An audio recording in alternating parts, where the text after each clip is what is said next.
regresar o volver al tema de la filosofía como una de las dos formas refinadas de conocer, de la cognición, de lo cognoscitivo. Nosotros hemos dedicado un tiempo a la ciencia. En estas cosas que dijimos de la ciencia, yo incluí una parte que ordinariamente no es objeto de discusión en la universidad. La parte que no es discutida en la universidad, muy a menudo, casi nunca, es la crítica a la ciencia.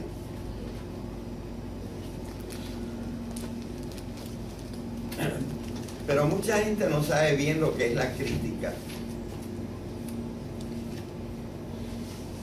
Y uno se imagina, por lo que hace la gente, que la crítica es una especie de ataque a la ciencia. Eso sería no entender bien lo que es la crítica. Entonces les voy a explicar muy brevemente qué es la crítica.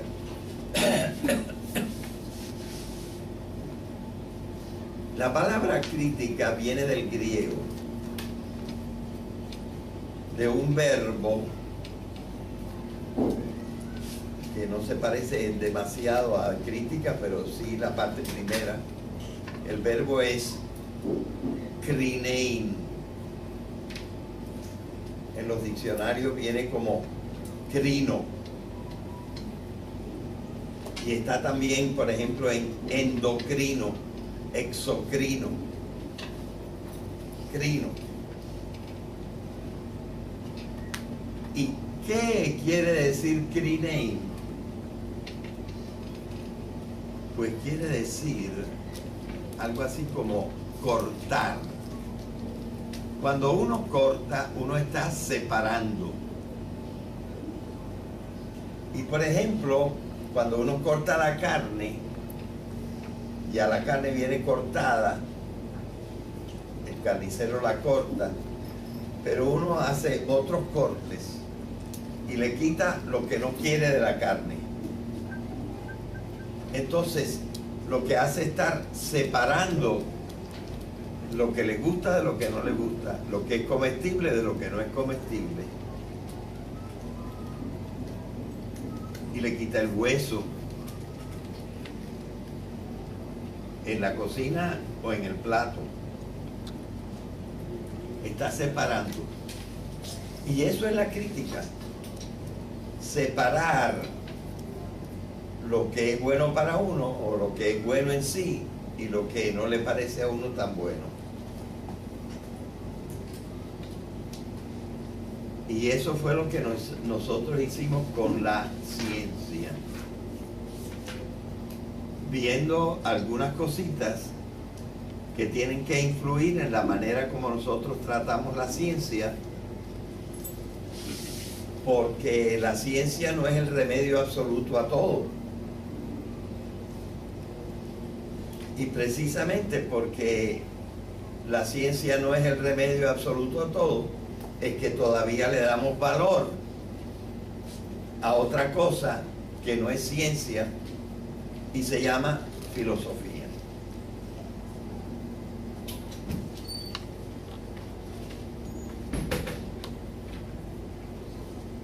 Yo creo que en esta clase me referí a este dibujito que ahora yo hice en la pizarra, Carolina,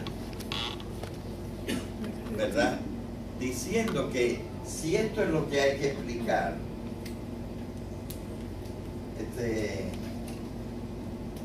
esta elipse que tengo acá es lo que hay que explicar, y si aquí están los hechos y las cosas, la ciencia está inclinada a mirar hacia acá. Y entonces hace unas abstracciones sobre los hechos y las cosas. Y las explicaciones están basadas en esas abstracciones de los hechos y las cosas.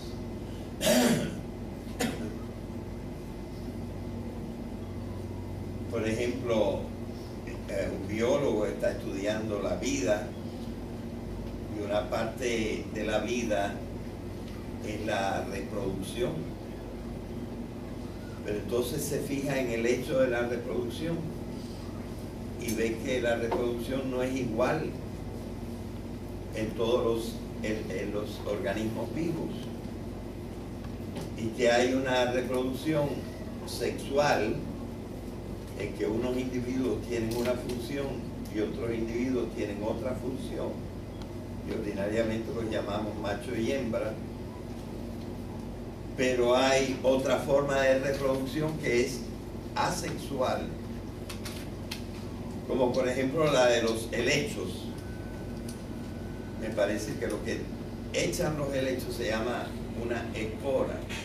No hay helechos machos y helechos hembras, sino hay helechos. Y ellos sacan unas esporas, y cuando las esporas explotan, de la espora nace otro helecho. Es decir, que entonces uno va distinguiendo y se van estudiando las formas de reproducción de la vida. Bueno, a base de una serie de abstracciones cercanas a los hechos y a lo que son las cosas, se van formando las ciencias. Pero la filosofía empieza un poquito al revés. Lo pudiéramos ver en el ejemplo de lo que nosotros hemos visto que dijo Parménides, un gran filósofo. De cierta manera, el primer gran filósofo bien filosófico. Este se llamó Parménides. Y vimos que él se preguntó, ¿qué hay? ¿Qué hay aquí?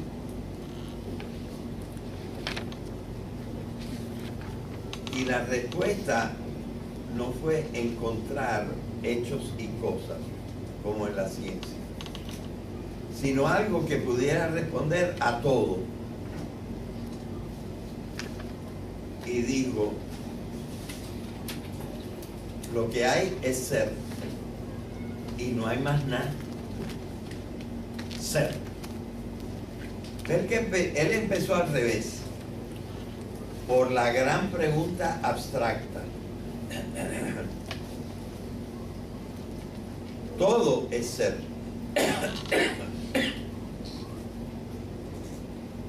Y entonces él dijo una serie de cosas, abstracciones sobre lo que es el ser.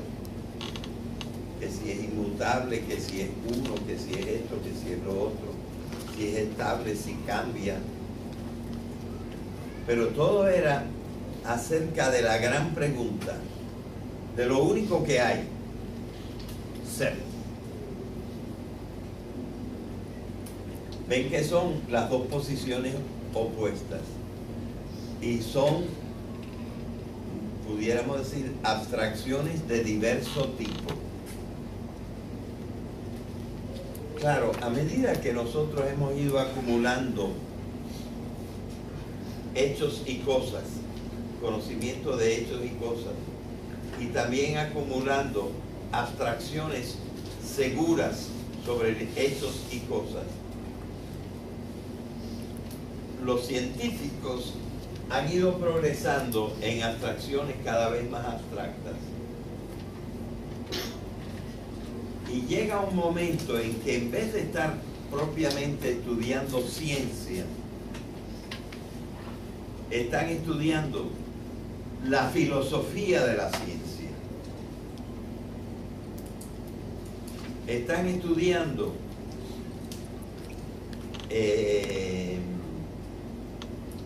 los principios en que se basa una ciencia particular. Por ejemplo, la biología, o la física, o la química, u otra ciencia. Entonces, a estas personas científicas que van explorando ya no directamente hechos y cosas, sino las reglas por las que se rigen los hechos y las cosas, nosotros los vamos como asimilando a los que están de este lado de acá y los llamamos PhDs, doctores en filosofía de su propia ciencia. Y tú puedes ser un PhD en biología. Tú puedes ser un PhD en física. Tú puedes ser un PhD en química o en cosmología, cosmografía o lo que sea. De manera que lo que tú vas progresando, pudiéramos decir así, de la ciencia que es más particular, que es de hechos y cosas, vas progresando hacia principios, pero como tu interés y tu formación es en cosas concretas, pues te limitas a la filosofía de un tipo de fenómenos y un tipo de cosas. Pero te vas acercando a lo que estudian los filósofos. Y por su parte, los filósofos, aunque hablen del ser, no pueden quedarse en el ser, porque después los seres tienen diferentes maneras de existir y tienen que ir bajando hacia donde están los científicos y coger sus ejemplos de ser de unas cosas más concretas. Y entonces científicos y filósofos se pueden ir acercando. Así que el saber tiene una cierta unidad. No es que los científicos estén completamente por su parte y los filósofos estén completamente por su parte. Y hay una cosa buena que nosotros hemos explicado de los científicos, que ellos han centrado la ciencia. Vamos a considerar científico lo que la mayoría acepte. La mayoría no de cualquiera que ande por la calle. La mayoría de los que han estudiado profundamente. Es decir, que tienen experiencia. Y los que tienen experiencia ordinariamente es porque también han hecho experimentos. Y entonces conocen, porque los hechos suceden controlados en cierta manera por ellos, de manera que uno puede jugar con qué factores va a estudiar en cada momento. Ellos son expertos porque tienen experiencias y hacen experimentos. Así que ya el consenso de ellos vale más que el consenso de cualquiera así, al azar. Y ellos han basado la ciencia, vamos a llamar científico, lo que tiene un grado alto de consenso de los expertos. Y por eso la ciencia siempre es provisional, porque puede venir otro científico muy bueno y decir, no, pues esta partecita ya yo he probado con experimentos y cosas que no es así como se creía la mayoría. Y los consensos se pueden caer, ¿verdad? La ciencia por eso va cambiando. Pero la ciencia ha progresado mucho en los consensos. Entonces, ya de muchas cosas estamos bastante seguros. Una crítica que podemos enseguida ver en la filosofía es que no pasa lo mismo en la filosofía que en la ciencia. Casi no hay consensos en la filosofía. O los consensos están repartidos entre 600 opiniones diferentes. Y mientras más filósofos hay, más teorías diferentes hay. A esto yo lo he llamado, me parece, en otras clases, el escándalo de la filosofía. Es un escándalo que la filosofía, buscando lo mismo que la ciencia, que es la verdad de las cosas, mientras la ciencia ha encontrado sus verdades, la filosofía ha encontrado tantas verdades que muchas tienen que ser mentiras. Porque no todo puede ser verdad a la misma vez. Un principio filosófico muy principal es este: una cosa no puede ser y no ser a la misma vez y en el mismo sentido. O es o no es, pero no puede ser las dos. Y este es un gran principio de la filosofía. Pero no lo cumple. Porque unos dicen una cosa y otros dicen otra cosa. Y esto se multiplica y cada vez que hay un filósofo trae una respuesta nueva.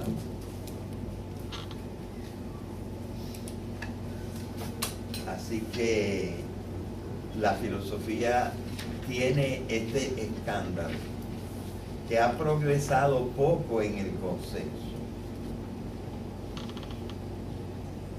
y se ha desviado tantas veces que uno se pone a dudar a veces de la filosofía. Pero las preguntas son tan importantes que no podemos dejar de hacernos estas preguntas. Por ejemplo, esta: ¿y yo qué hago aquí? ¿Qué hago en este mundo? ¿Y cómo es que yo estoy aquí? O sea, ¿qué pasó ahí? Hay unas preguntas sobre el mundo y sobre el yo. Uno en la filosofía se hace unas preguntas sobre el yo. ¿Y yo qué hago aquí? ¿Quién soy yo? ¿Cómo estoy yo aquí en este mundo, en este ambiente? Y hay la otra pregunta: oye, ¿y qué es todo esto que yo veo alrededor mío? Esas cosas brillantes que hay en el cielo, ¿están vivas o no están vivas? Así se empezaron preguntando. Son ángeles, tienen pensamiento, influyen en nosotros. Y uno empieza a pensar sobre lo que está alrededor de uno. Así que lo cognoscitivo, que tiene varias formas de pensar, luego también tiene varios objetos de pensamiento. Los dos principales son el mundo y yo. Pero la verdad es que nos encontramos una tercera pregunta que a veces aparece, y muy pronto. La tercera pregunta es: ¿el mundo y yo se pueden explicar solitos o hay que buscar una explicación fuera de ellos.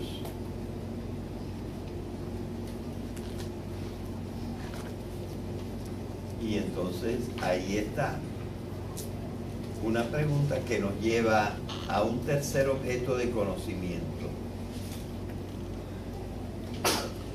Este objeto de conocimiento no es directamente observable. Y entonces, pues tendremos que ver cómo llegamos a él.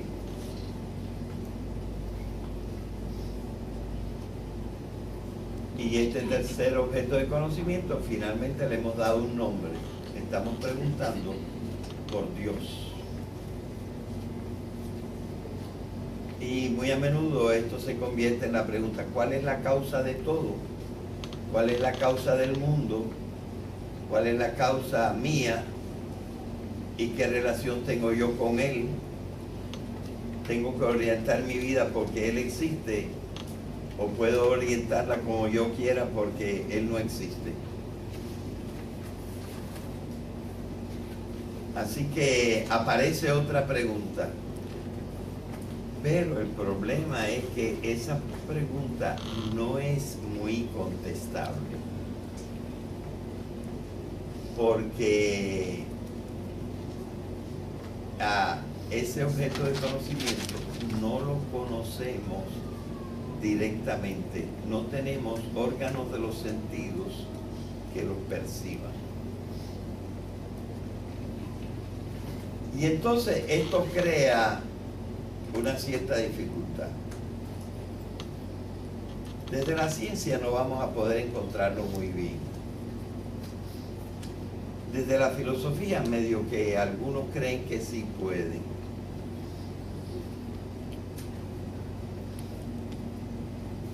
Pero entonces otros dicen,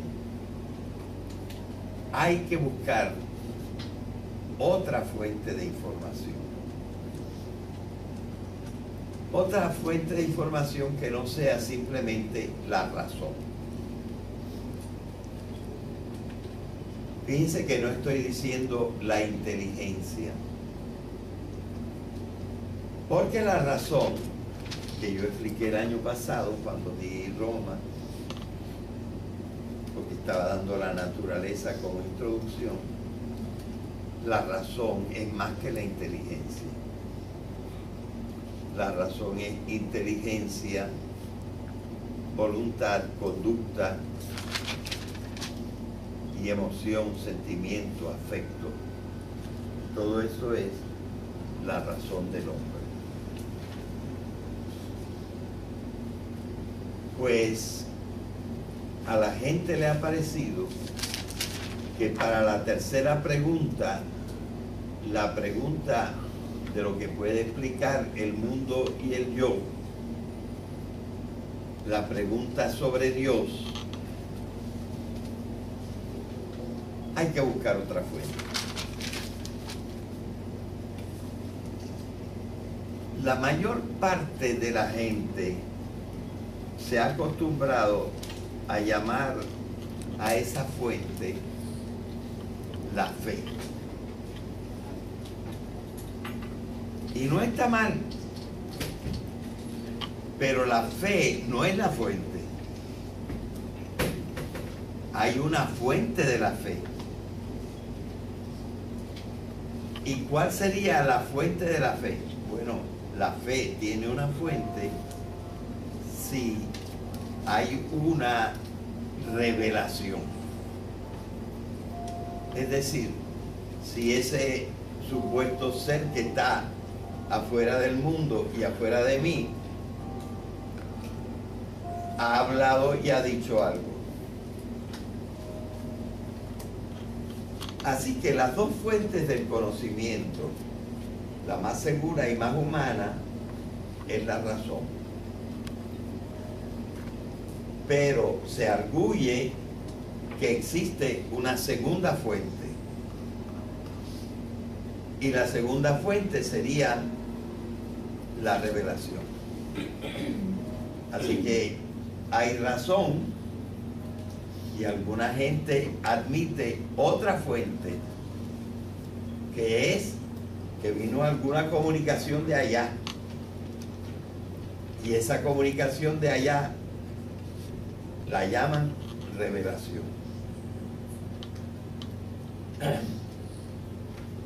Bueno, ya que estamos en ese lado y que no le vamos a dedicar mucho tiempo a esta parte, déjenme decir algunas cositas sobre esta parte, porque la religión, como ustedes ven, cae la mitad debajo de lo azul y la otra mitad debajo de lo anaranjado, ahí que está. Porque la religión tiene dos aspectos. Tiene el aspecto del conocimiento, y es lo que estamos hablando ahora con la revelación, y tiene el aspecto de la acción, que pudiéramos llamar el culto. Es decir, uno hace ciertas cosas por Dios. Igual que Dios se comunica con nosotros, nosotros tratamos de hacer algo por Él. Y le ofrecemos sacrificios, oraciones o cosas así. Culto. Y esa es una parte de la acción. Ahora no estamos estudiando eso. Ahora estamos estudiando lo cognoscitivo. Y lo cognoscitivo sería la revelación. La gente no entiende la revelación. Y es difícil. Pero la revelación, la mayor parte de la gente cree que está contenida en libros que se han escrito. Y que esos libros de alguna manera vienen de Dios. Y ahí está para nosotros, por ejemplo, en nuestra cultura grandemente la Biblia. Pero en otras religiones también hay libros. Y hay libros y libros. Hay algunos libros que se consideran sagrados. Yo diría que muchos libros de los hindúes se consideran sagrados. Que muchos libros de los budistas se consideran sagrados. Y quizá los haya de otros, de los pueblos que tenían escritura. Están bien, bastante conectados con los dioses. Y hay otros libros que, aunque son sagrados, pues no son tan sagrados, porque en realidad no se le atribuyen a Dios. Se le atribuyen a hombres que probablemente algo conocían de Dios. Así es, por ejemplo, la obra de Confucio, de que hemos estado hablando en ocasiones anteriores. Las obras de Lao Tse, para los chinos en realidad, no tienen tanto revelación, solo quizás por la influencia de la divinidad sobre ellos, pero los libros se dice que son de ellos, mientras que la Biblia, pasando por alto que la escribieron gente, siempre se la atribuimos a Dios, más directamente. Bueno, así que hay la revelación. Pero aquí en Occidente hay dos maneras de concebir la revelación. Una, es decir, la revelación está nada más en la Biblia o en el Corán. Y la segunda manera es decir, La revelación está en los libros, pero Dios puede haber hablado a los hombres y luego los hombres haber escrito o haber dicho cosas hasta por teléfono o por radio. O sea, que la revelación puede venir ya desde muy lejos escrita, o puede haber venido de boca en boca hasta que alguien la puso por escrito. A esto que va pasando de boca en boca sobre Dios, lo llamamos la tradición. Entonces, hay gente que cree, y estos son ordinariamente los de tipo protestante, que creen que la única revelación es la que está en la Biblia. Y los católicos, los ortodoxos, los melquitas, los de la iglesia siria, los de la iglesia etiópica, etc. Estos creen que sí, está la Biblia, pero que también Dios nos ha hablado por la gente, por los grandes santos, por los grandes sabios. Y a esta segunda parte la llaman la tradición.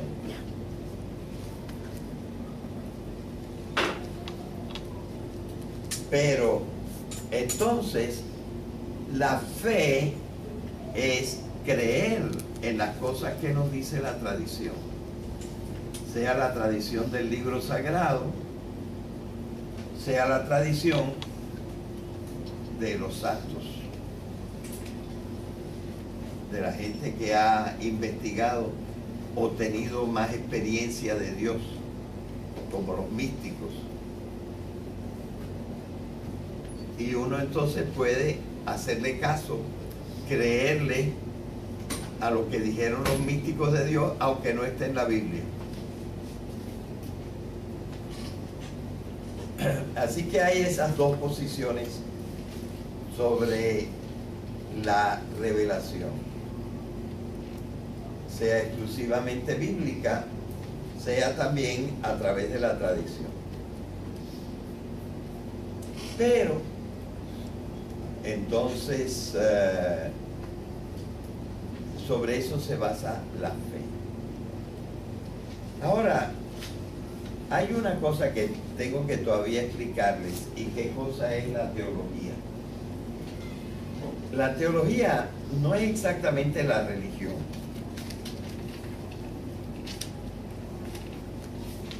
Tenemos que empezar entonces por ver qué cosa es la religión. Como les dije, la religión es una cosa recibida y es una cosa que se hace.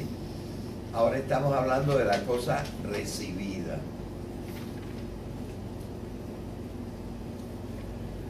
Porque es la parte de la cognición. La cosa que se hace es la parte de la conducta.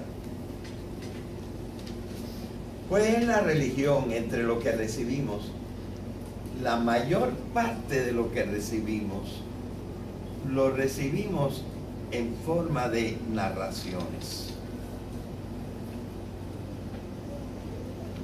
Cosas que sucedieron o que supuestamente sucedieron. Las narraciones pueden ser incluso hasta cuentos. Que si Dios hizo el mundo en 7 días o en 6 días y luego descansó. Que si hubo un diluvio. Que si el pueblo de Dios era preso y Dios lo hizo escaparse atravesando el mar a secas. Que si entraron en una tierra que les había prometido, que si tuvieron un gran rey que los organizó, que si esperaban un gran rey para el futuro, el Mesías. Todas narraciones y algunos cuentos Como ya ahora sabemos, por ejemplo, el cuento de Job no es una narración histórica, es un cuento para explicar cómo es Dios.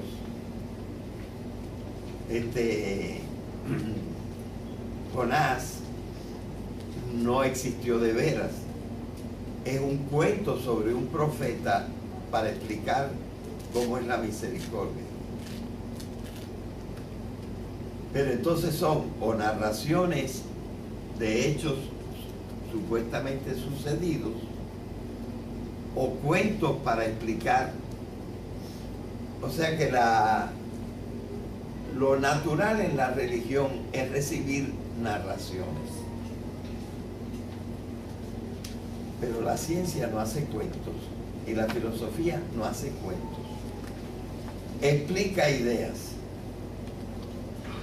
Entonces, de las narraciones, nosotros tenemos que sacar esquemitas de cómo es el mundo.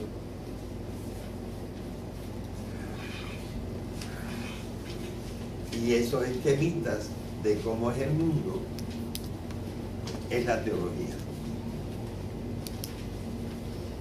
Es decir, utilizar la razón para organizar las narraciones como lecciones. ¿Entendieron eso? Le quitas la forma de narración y le das la forma de lección. Y por ejemplo, tú ves que la Biblia habla del Padre, y luego habla del Hijo, y luego habla del Espíritu Santo, y te tienes que preguntar, ¿son tres dioses o es un Dios? Y de ahí la teología te organiza la idea de la Trinidad, que ahora es un esquema intelectual sobre Dios. Y sobre Cristo, que se dice que es Dios y que es hombre. Se supone que Dios tiene una voluntad y que el hombre tiene una voluntad, y entonces hay que preguntarse si Cristo tiene dos voluntades o una voluntad, si tiene dos inteligencias o una inteligencia, y así.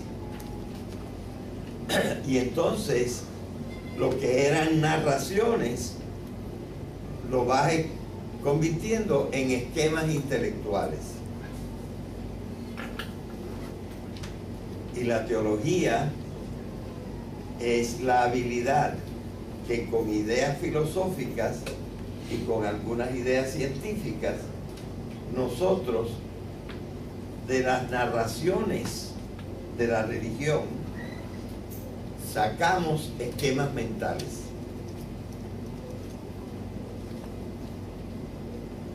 Y claro, si las narraciones pueden estar equivocadas, imagínense ustedes los esquemas mentales. O sea, hay que tener mucho cuidado y ser lo más riguroso que uno pueda al interpretar las narraciones y al formar los esquemas. Entonces, una cosa es la fe, en la cual uno tiene gran confianza,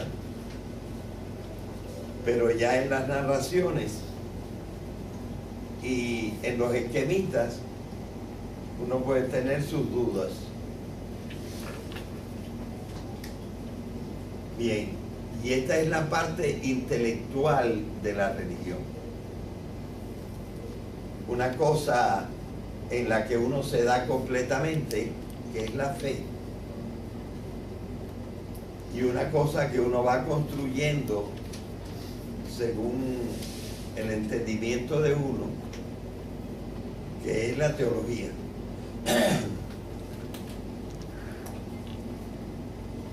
Bien.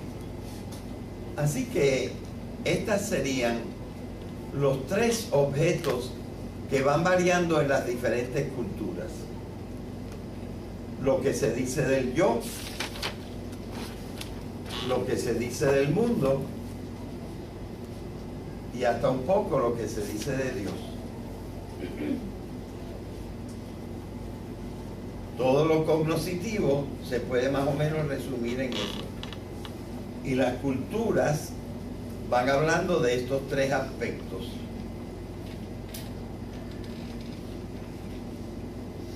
Del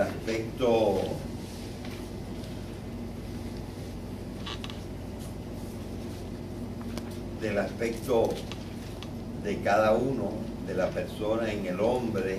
El yo es el hombre. El único que puede decir yo es el hombre. Y uno se va preguntando qué dice el hombre sobre sí mismo. Y la mayor parte de la gente esto lo hace a base de la razón. Y otros meten la razón y la revelación.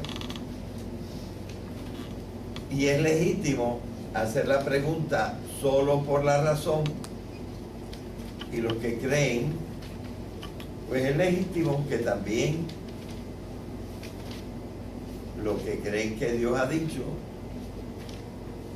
les parezca importante para ver cómo ellos arreglan su idea del mundo y su idea de ellos mismos y la misma idea de Dios. Así que vemos lo que pasa con lo cognoscitivo de nuestra naturaleza en la cultura, que sobre todo por medio de la ciencia y de la filosofía, pero también por la teología, nosotros nos vamos formando un esquema sobre estas tres partes posibles de la realidad: el mundo, el yo de cada uno y del hombre en general, y un posible origen de los dos en un ser a quien le damos ordinariamente el nombre de Dios, o a veces un nombre particular como Yahvé, Jehová o Alá, u otro nombre, Vishnu, Shiva, y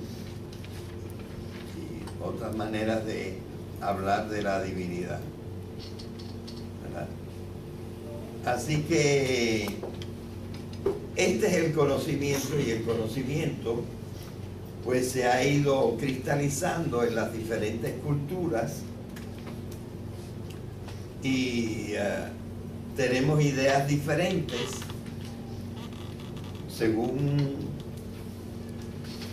toda nuestra historia, la historia y nuestra geografía, dónde estamos, cómo son la gente que está con nosotros, y todo esto va influyendo en lo que nosotros pensamos del mundo.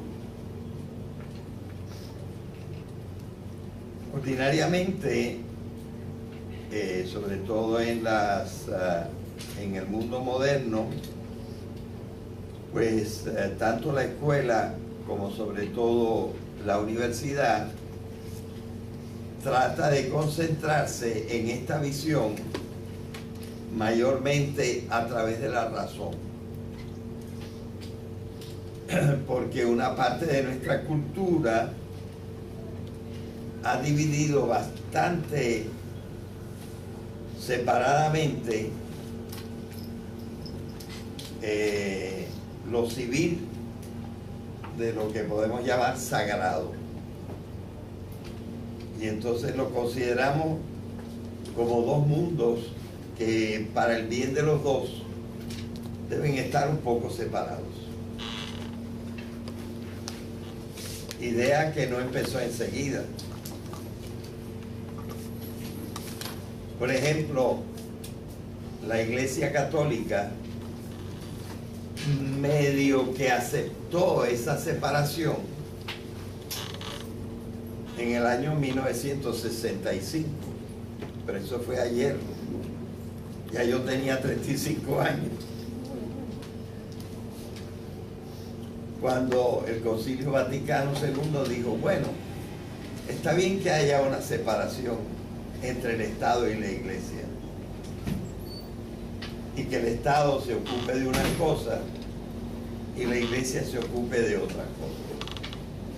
Y por ejemplo, que la Iglesia deje la pretensión de mandar en el mundo. Deja que manden, como dijo Cristo, al César las cosas del César y a Dios las cosas de Dios. Así que no nos tenemos que escandalizar que en nuestra cultura y en nuestra universidad, que es civil, secular, pues nosotros mayormente expongamos las cosas desde el punto de vista de la razón. Bien, toqué ya un poquito las cuestiones de la filosofía y tendremos que seguir sobre este tema. La crítica es una especie de ataque a la ciencia. Eso sería no entender bien lo que es la crítica. Entonces les voy a explicar muy brevemente qué es la crítica.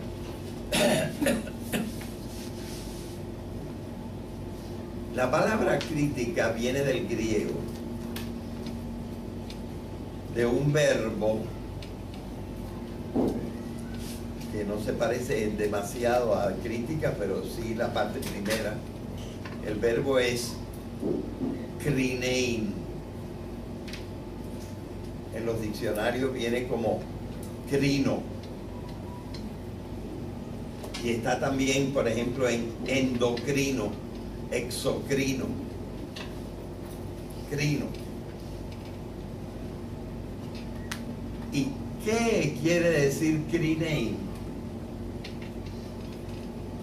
Pues quiere decir algo así como cortar. Cuando uno corta, uno está separando. Y por ejemplo, cuando uno corta la carne, ya la carne viene cortada, el carnicero la corta, pero uno hace otros cortes y le quita lo que no quiere de la carne. Entonces, lo que hace es estar separando lo que le gusta de lo que no le gusta, lo que es comestible de lo que no es comestible. Y le quita el hueso. En la cocina o en el plato. Está separando. Y eso es la crítica. Separar lo que es bueno para uno o lo que es bueno en sí y lo que no le parece a uno tan bueno. Y eso fue lo que nosotros hicimos con la ciencia. Viendo algunas cositas que tienen que influir en la manera como nosotros tratamos la ciencia, porque la ciencia no es el remedio absoluto a todo. Y precisamente porque la ciencia no es el remedio absoluto a todo, es que todavía le damos valor a otra cosa que no es ciencia y se llama filosofía.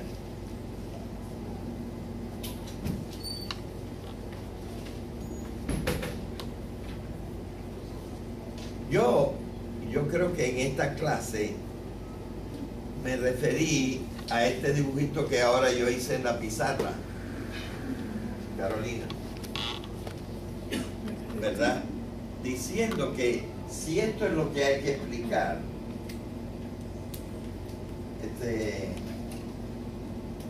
esta elipse que tengo acá es lo que hay que explicar.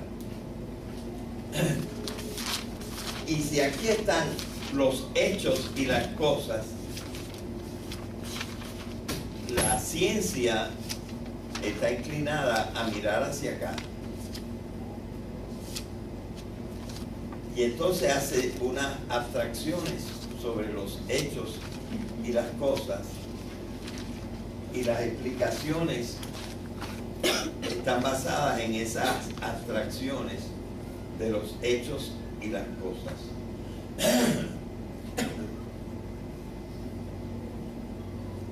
Por ejemplo, un biólogo está estudiando la vida y una parte de la vida es la reproducción. Pero entonces se fija en el hecho de la reproducción y ve que la reproducción no es igual en todos los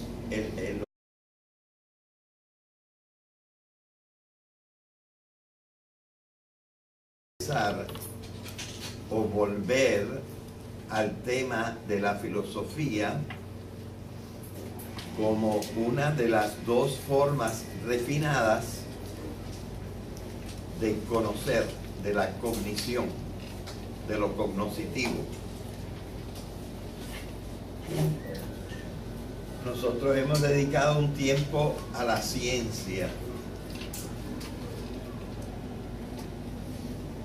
En estas cosas que dijimos de la ciencia, yo incluí una parte que ordinariamente no es objeto de discusión en la universidad. La parte que no es discutida en la universidad, muy a menudo, casi nunca, es la crítica a la ciencia.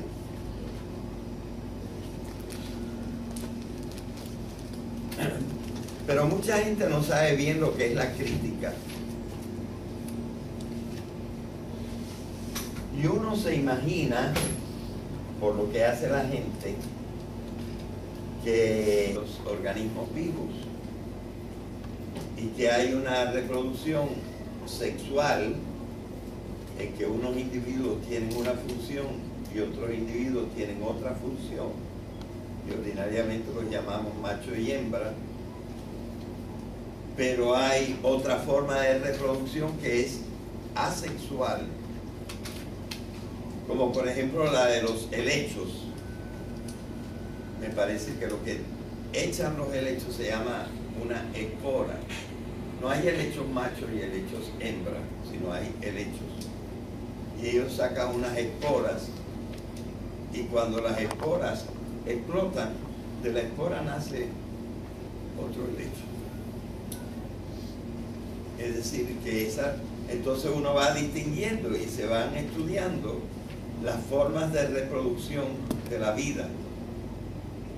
Bueno, a base de una serie de abstracciones cercanas a los hechos y a lo que son las cosas, se van formando las ciencias.